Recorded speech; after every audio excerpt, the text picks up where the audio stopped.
Il a peur que tout ça me fasse replonger dans le souvenir des heures tragiques du passé.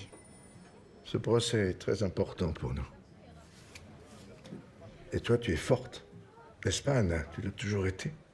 Et courageuse. Très courageuse. Donne-moi plutôt de tes nouvelles.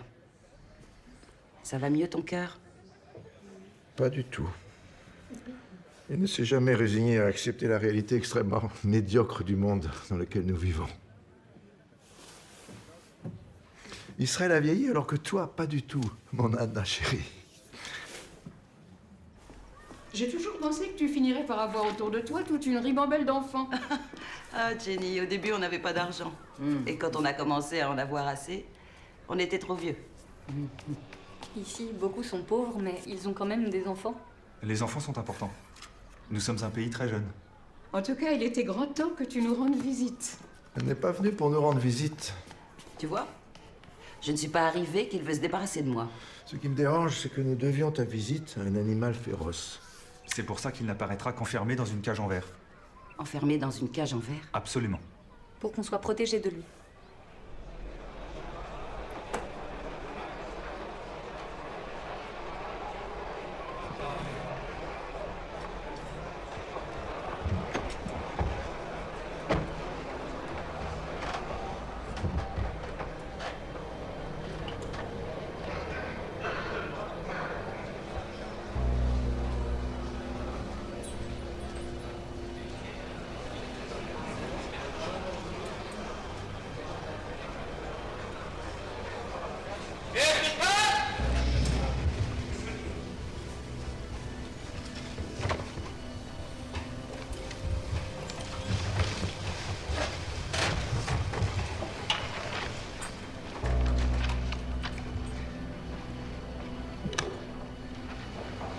במקום זה, בו אני עומד לפניכם, שופטי ישראל, ללמד קטגוריה על אדולף אייכמן, אין אני עומד יחידי. עמדי ניצבים כאן בשעה זו 6 מיליון קטגורים. אך הם לא יוכלו לקום על רגליהם, לשלוח אצבע מרשיעה כלפי תא הזכוכית ולזעוק כלפי היושב שם, אני מאשים, מפני שאפרם נערם בין גבעות אושוויץ לשדות טרבלינקה, נשטף בנהרות פולין, וקבריהם פזורים על פני אירופה, לאורכה ולרוחבה. דמם זועק, אך קולם לא יישמע.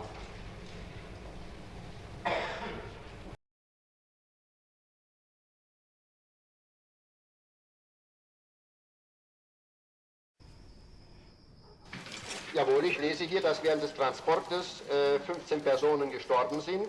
Dazu kann ich aber nur sagen, dass für die Erfassung ja nun das Dezernat GW4 nicht verantwortlich gewesen ist. Das sind eben die örtlichen Stellen gewesen. Das geht dies ja aus den Richtlinien hervor. It says here that the order was given by the Reichsführer. But tell me, why do you have the officer to be the officer transferring this order? Why Eichmann? Does the Reichsführer have no other way of contacting Tikva but Eichmann? Es geht schon aus dem betreffenden Bezug hervor, dass die örtliche Staatspolizeistelle oder Staatspolizeileitstelle an das Amt 4 die Anfrage gerichtet hat. Und daher bekam ich diese Angelegenheit zur weiteren Bearbeitung und habe sie als Übermittlungsstelle behandeln müssen.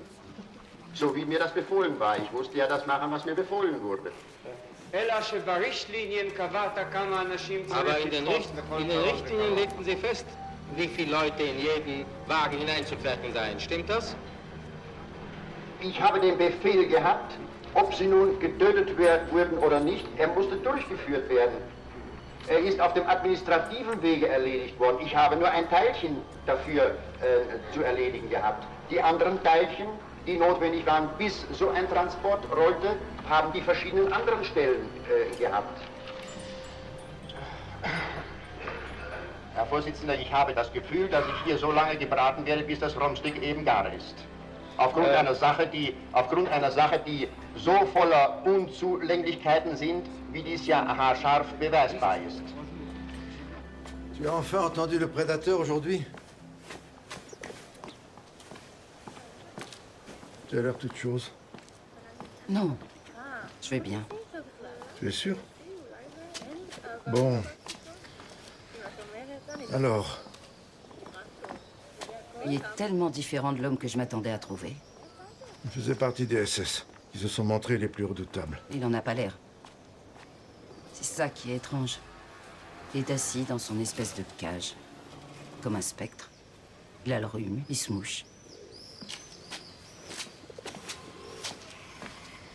Il n'est pas du tout effrayant.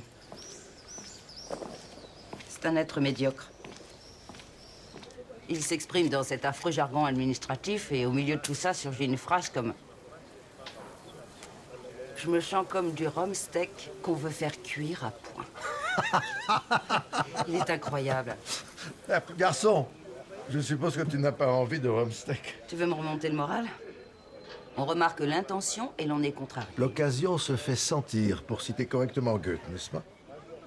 Est autorisé ce qui convient. C'est dans Torquato Tasso. Est autorisé ce qui est convenable. Si tu veux savoir exactement ce qui convient, alors demande à de nobles femmes ce qu'elles feraient. Mon père était couturier à Berlin. Au moment de se raser, il ne manquait jamais de citer Faust, avec une préférence pour Méphisto. Mais le sang est un jus tout à fait singulier. Eichmann. Eichmann n'est pas un Méphisto. My father was 58, my mother, she was 43, my brother, who was 22, I was 21, my sister was 19, my brother was 16, other brother was 14, sister was 8, and the little brother was 5. We're trying to keep together and go along on the road, what have been told by this brave SS. מי מכל אלה מבני משפחתך נשאר בחיים? Only myself. רק אני. Nachher, wie wir abgezählt worden sind, waren wir 200, 210 von dem Transport von 1200 und der zweite Transport, der ist restlos vergast worden. Also der Transport, der direkt nach uns fortging, der ist ganz vergast worden.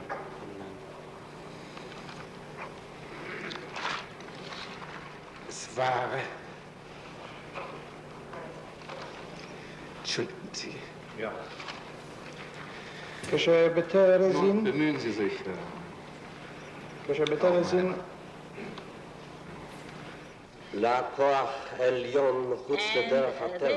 was a power, the unnatural power above nature, which sustained me, so that after the period of Auschwitz, 2 years in Auschwitz, when I was a Muslim, to withstand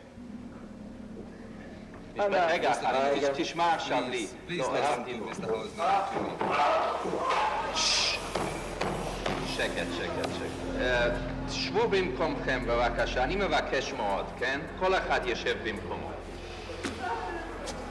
שבו במקומכם.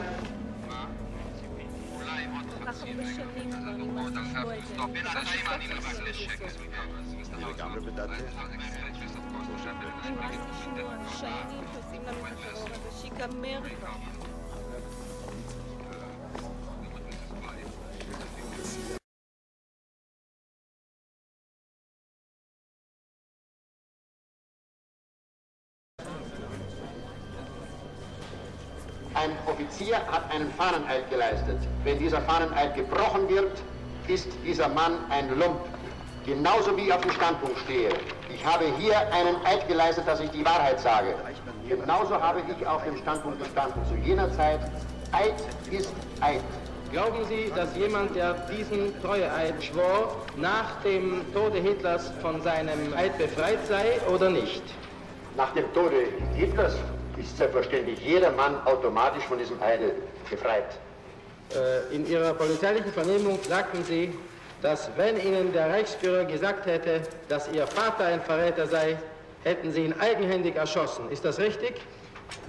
Wenn er Verräter gewesen wäre, an Deutschland... Nein, wenn der Reichsführer Ihnen gesagt hätte. Hätten Sie ihn erschossen, Ihrem eigenen Vater? Dann setzt es voraus, er hätte mir es nachweisen müssen. Wenn er es nachgewiesen hätte, wäre ich verpflichtet gewesen, gemäß meinem Fahneneid. Hat man Ihnen nachgewiesen, dass die Juden müssen vernichtet werden? Ich habe sie nicht vernichtet. Haben Sie nie einen Konflikt geführt, einen Gewissenskonflikt zwischen Ihrer Pflicht und zwischen Ihrem Gewissen? Man könnte es eher Gespaltenheit nennen. Gespaltenheit. Und zwar eine bewusste Gespaltenheit, wo man sich von der einen Seite in die andere flüchtete und umgekehrt. Man hatte auf sein Gewissen zu verzichten. Bitte? Man hatte auf sein Gewissen, auf sein persönliches Gewissen zu verzichten. Man kann es so ausdrücken, jawohl. Wenn mehr Zivilcourage gewesen wäre, dann wäre alles anders gekommen. Sind Sie anderer Sicherlich, Ansicht? wenn die Zivilcourage ebenfalls hierarchisch aufgebaut gewesen wäre, ganz klar, jawohl. Es war also nicht ein Schicksal, das kommen musste, aber es ist eine Frage des menschlichen Verhaltens. Es ist eine Frage des menschlichen Verhaltens und sicherlich ist es nun so gewesen, es war die Kriegszeit, Turbulenz, jeder eins hat sich gesagt, es hat ja keinen Zweck, wenn ich dagegen es ist ein Tropfen auf den heißen Stein verdampft und hat gar keinen Zweck, hat weder Sinn noch irgendwelchen Erfolg oder Misserfolg oder irgendetwas. Und so, es muss irgendwie auch in der Zeit liegen, denke ich mir. In der Zeit Erziehung, also weltanschauliche Erziehung, Drill, und diese Sachen.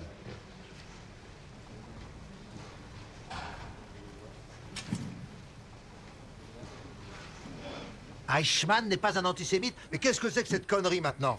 Tu l'as entendu toi-même, il n'a fait qu'obéir à la loi. Il aurait obéi à n'importe quelle loi. Enfin, voyons, ceux qui adhéraient au Parti national-socialiste, surtout en tant qu'SS, étaient bien entendu d'épouvantables antisémites. Il jure qu'il n'a personnellement jamais blessé un seul juif. Ça nous fait une belle jambe. Hein? Mais est-ce que ce n'est pas intéressant de voir qu'un homme qui a exécuté tout ce qu'un système meurtrier exigeait de lui, qui révèle avec empressement tous les détails concernant la réalisation de son travail, que cet homme insiste sur le fait qu'il n'a personnellement rien contre les Juifs? Il ment! C'est faux, il ne ment pas. Tu es en train de te faire avoir. Il a même prétendu qu'il ne savait pas où allaient les trains. Vous le croyez, là aussi? Pour lui, ça n'avait aucun intérêt de savoir ou non où ils allaient. Cet homme gérait le transport des gens vers la mort. Mais il ne se sentait pas responsable pour autant.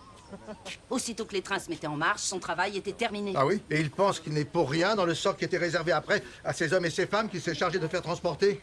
Voilà. C'est ça, sa vision des choses. C'est un bureaucrate. Ta quête de la vérité t'honore, mais cette fois, tu t'égares. Mais court, tu ne peux pas nier ce qui saute aux yeux. C'est l'extraordinaire dissemblance qu'il y a entre l'inimaginable cruauté de ses actes et la médiocrité inouïe de sa personne. Sois sans inquiétude, Raël. Nous avons toujours aimé nous chamailler tous les deux. Oui, mais là, je crains qu'elle n'irrite beaucoup d'autres personnes. Elle est comme ça, c'est sa nature. Elle est faite comme ça.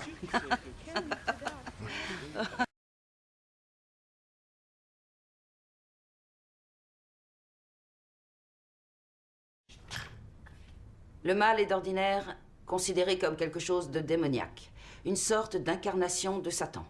Chez Eichmann, on ne peut même avec la meilleure volonté déceler aucune dimension satanique ou diabolique. Il était juste dans l'incapacité de penser. C'est excellent. C'est mieux, non?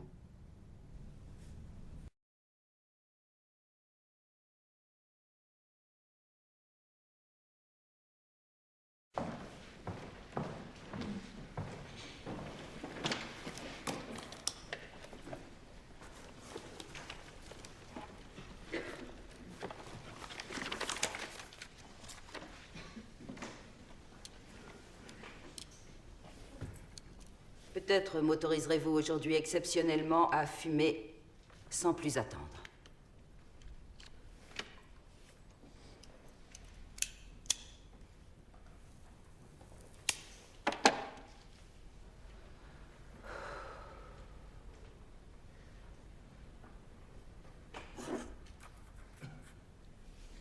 Quand le New Yorker m'a envoyé à Jérusalem pour couvrir le procès d'Adolf Eichmann, Je suis partie du principe que l'existence d'un tribunal n'avait qu'un seul intérêt, à savoir la recherche de la justice.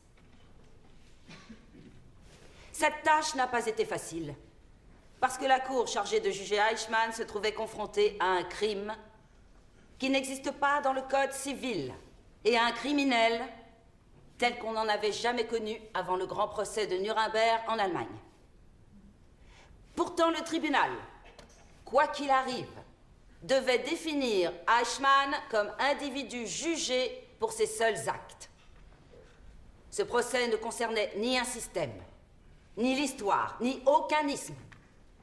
Pas davantage l'antisémitisme, mais uniquement la personne. Le problème avec un criminel nazi tel que Eichmann, c'est qu'il rejetait, avec une grande véhémence, toute implication personnelle, comme si plus personne ne restait qui puisse être puni ou pardonné.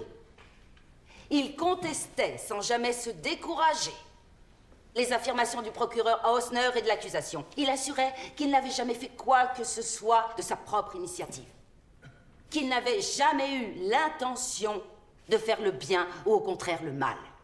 Il répétait qu'il n'avait fait qu'obéir aux ordres. Cette excuse, typique des nazis, montre avec clarté que le mal le plus grand qui soit au monde est le mal accompli par des personnes normales. Le mal accompli par des personnes qui n'ont aucune motivation, aucune conviction, aucun goût pour la méchanceté, aucune tendance démoniaque, par des humains sans prétention qui refusent soudain d'être des personnes humaines. Et c'est ça le phénomène étonnant auquel j'ai donné le nom dans mon article de banalité du mal. Madame Arendt, vous oubliez la partie la plus importante de la controverse. Vous affirmez que moins de juifs seraient morts si les chefs juifs n'avaient pas coopéré. Ce thème a surgi pendant le procès. J'étais supposé le couvrir. Je devais donc clarifier le rôle de ces chefs juifs qui avaient participé directement aux activités d'Eichmann. Vous reprochez au peuple juif sa propre destruction. Je n'ai jamais accusé le peuple juif. La résistance était impossible. Mais peut-être qu'il y a quelque chose, justement, entre la résistance et la coopération. Et c'est uniquement dans ce sens que j'ose dire qu'on peut supposer que certains parmi les chefs juifs auraient peut-être pu se comporter différemment. Il est primordial de se poser cette question essentielle, parce que le rôle qu'ont joué les chefs juifs donne un aperçu des plus choquants de l'étendue infinie du désastre moral qu'ont provoqué les nazis dans la très respectable Europe de notre XXe siècle. Et non dans la seule Allemagne, mais dans presque tous les autres pays. Pas seulement parmi les persécuteurs, mais aussi parmi les victimes. Oui. Les persécutions visaient essentiellement les Juifs. Pourquoi décrivez-vous les crimes d'Eichmann comme des crimes contre l'humanité? Parce que les Juifs sont des hommes. Dès le début, les nazis ont tenté de les nier. Un crime contre ces hommes est, par définition, un crime contre l'humanité. Je suis, comme vous le savez évidemment, juive. Et on m'a accusée d'être une antisémite juive qui défendait les nazis et qui se souciait peu de son peuple. Aucune de ces accusations n'est un argument. Ça n'est que dénigrement et diffamation.